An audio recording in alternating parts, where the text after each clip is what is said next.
Cada día la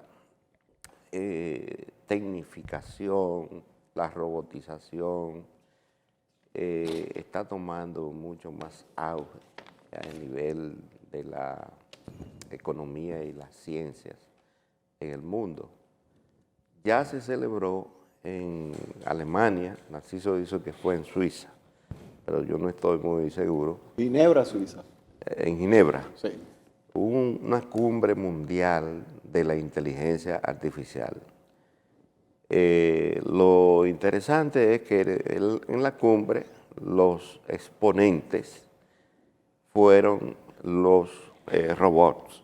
Hubieron robots humanoides. Humanoides. Sí, incluso lo entrevistaron. La prensa internacional tuvo acceso a entrevistarlo. Bueno, en esas entrevistas, esos chavos, como ChatGPT, dijeron que si ellos gobernaran la humanidad, posiblemente hubiera más eficiencia y más eficacia en el uso de los recursos. Pero también manifestaron que su misión no es competir con los humanos, sino complementarlos. Bueno, la cumbre tuvo un apellido. Ajá, ¿cuál fue? Que fue la primera cumbre mundial de inteligencia artificial para el bien. Exactamente. O sea, para el uso de la paz, la innovación y eso. No para crear armas, para crear conflictos, porque me gustó el título que ellos le pusieron, para el bien. Y que uno de los puntos fundamentales fue una reglamentación del uso de la inteligencia artificial. Eso es importante, inclusive hay países que ya tienen legislaciones relacionadas con el uso de la inteligencia artificial, de suerte que no haya como esa interferencia o sustitución o suplantación de las labores humanas y las labores de los humanoides, porque los humanoides ya los tenemos aquí.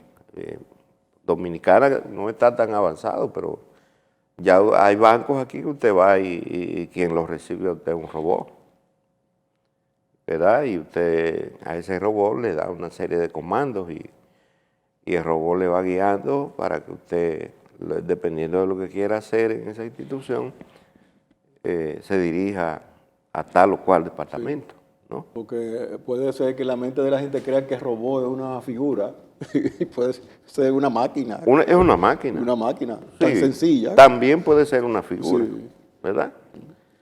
Participaron 8 robots humanoides en la conferencia, en la cumbre, y 50 robots especializados, porque hay también especialismo en todos los campos del conocimiento, del saber.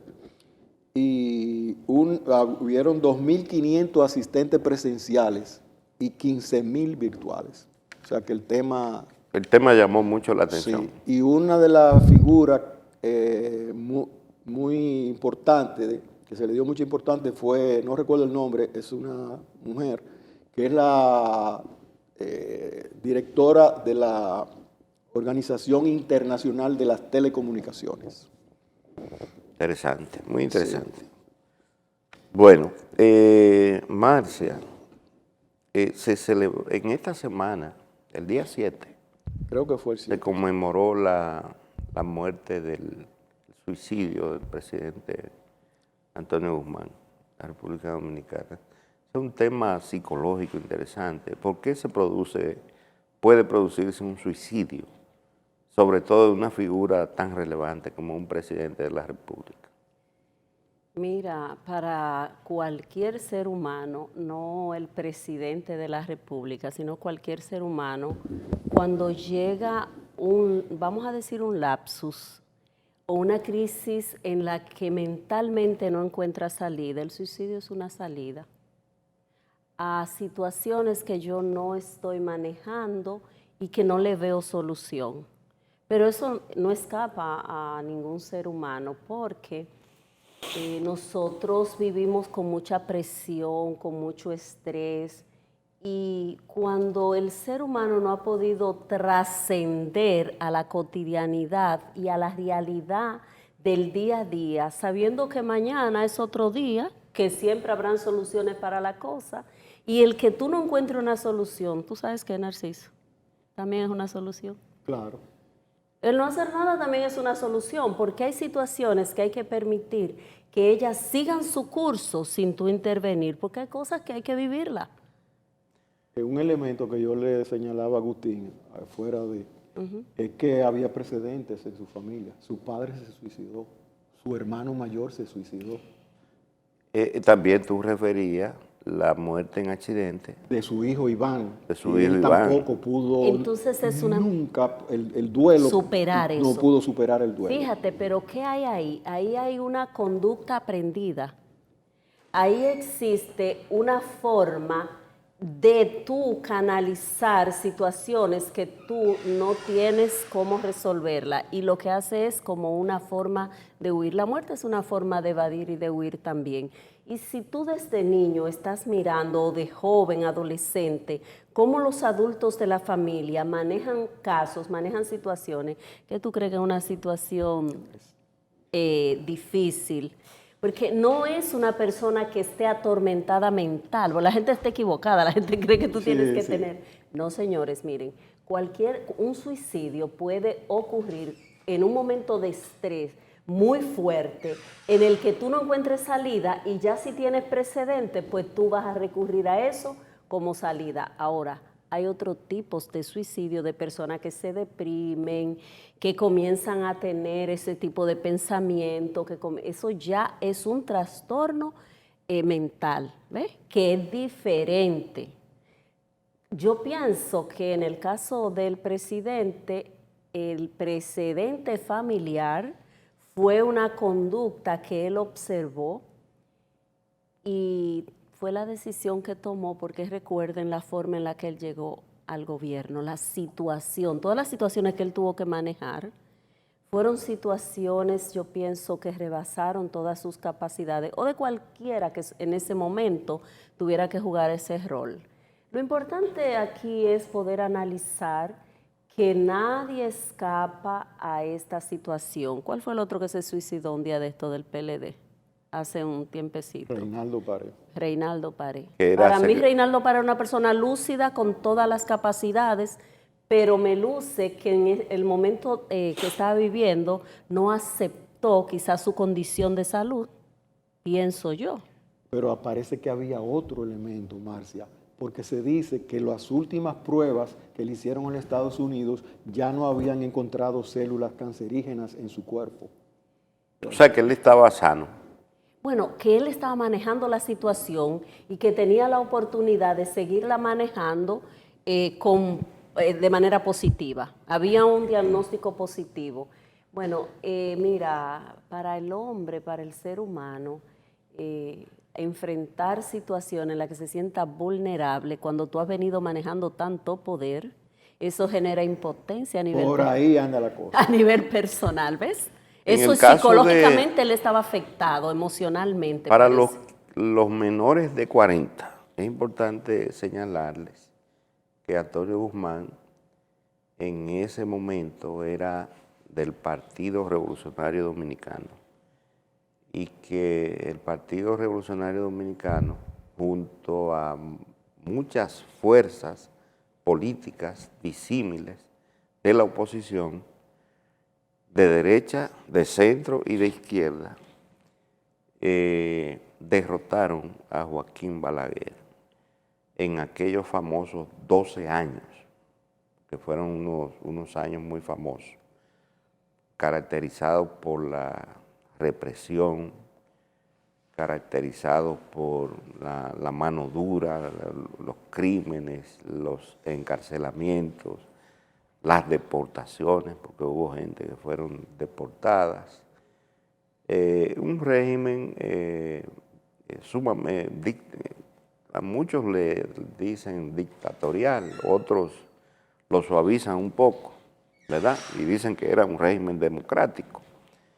Pero el presidente que sustituyó a Balaguer en esos famosos 12 años fue el presidente Antonio Guzmán, que por supuesto exhibió en su ejercicio un comportamiento mucho más democrático. Eso es lo que hay que, a los jóvenes hay que dejarlo con la visión de un presidente que no importa cómo fue su final, él jugó un rol importantísimo en la democracia del país. Claro.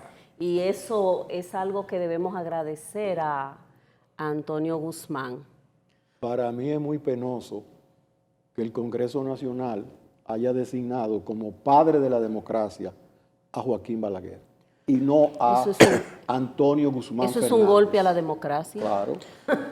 Pero porque que muchos... Antonio Guzmán el gobierno de Antonio Guzmán no puede exhibir obras de infraestructura porque no las hizo, pero abrió las cárceles soltando todos los presos políticos, el regreso de los exiliados, la despolitización de las Fuerzas Armadas, que ahí los generales eran como si fueran miembros dirigentes del partido del gobierno, del Partido Reformista. Bueno, hubo cañones que salieron yo recuerdo, con bandera colorada. Yo lo vi, como dicen con estos ojitos, en la calle del Sol, 2 días antes de las elecciones, los guardias marchaban en un sentido y otro. Unos salían desde la Cuba por la calle del Sol hacia la 30 de marzo y otro grupo de la 30 de marzo hacia la Cuba, y con una lanilla roja en la punta del fusil.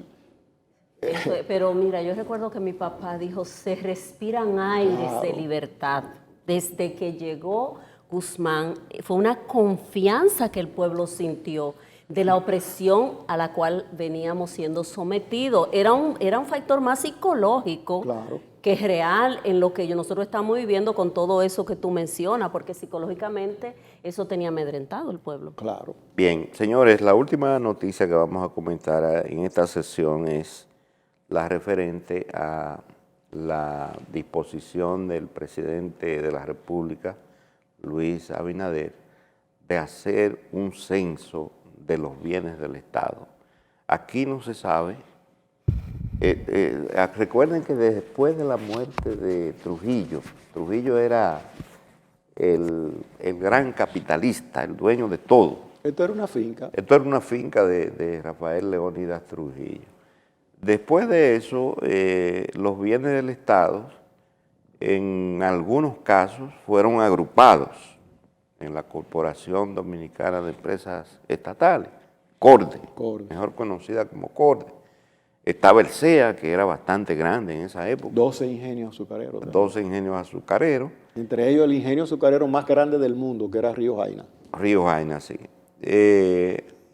Y otros bienes inmobiliarios del Estado. Después, lo que ha pasado con los bienes del Estado, eso no se sabe, porque vino Lionel con la famosa ley de privatización. Y ese fue el golpe mortal. El golpe mortal. La mayoría de los bienes del Estado fueron privatizados, lo que quiere decir casi regalados al sector privado. Entonces, pero todavía quedan muchos bienes del Estado. Es muy bueno. Yo creo que él eligió un buen momento, Agustín. ¿Tú sabes por qué? Porque en esta época de elecciones, periodos electorales, hay grupos que se dan a la tarea de ocupar los terrenos del Estado, incitar a la gente a tomar los terrenos del Estado. Entonces, yo creo que es un buen momento para que se haga ese levantamiento de todas las propiedades inmobiliarias que tiene el Estado Dominicano. Son muchas. Porque tú no recuerdas al inicio de este gobierno que el Palacio Nacional no tenía título de propiedad y habían unos sucesores de una persona que estaban reclamando la propiedad, que le pagaran. Pero eso no se ha resuelto todavía. Sí, se resolvió. La familia no. La familia lo que quería era que se resolviera, incluso que se le hiciera un reconocimiento a su abuelo. Que él donó eso. Y lo veo muy bien. Eso, que es correcto. Y entonces se llegó a un acuerdo amigable y se le va a poner una tarja, o se puso, o sea, que finalmente ya el Palacio Nacional es del Estado. Está titulado, sí. Bueno, Señores, vamos a una pausa y regresamos con la orientación psicológica, aunque ya nos dieron cierta orientación, ¿verdad? Sí.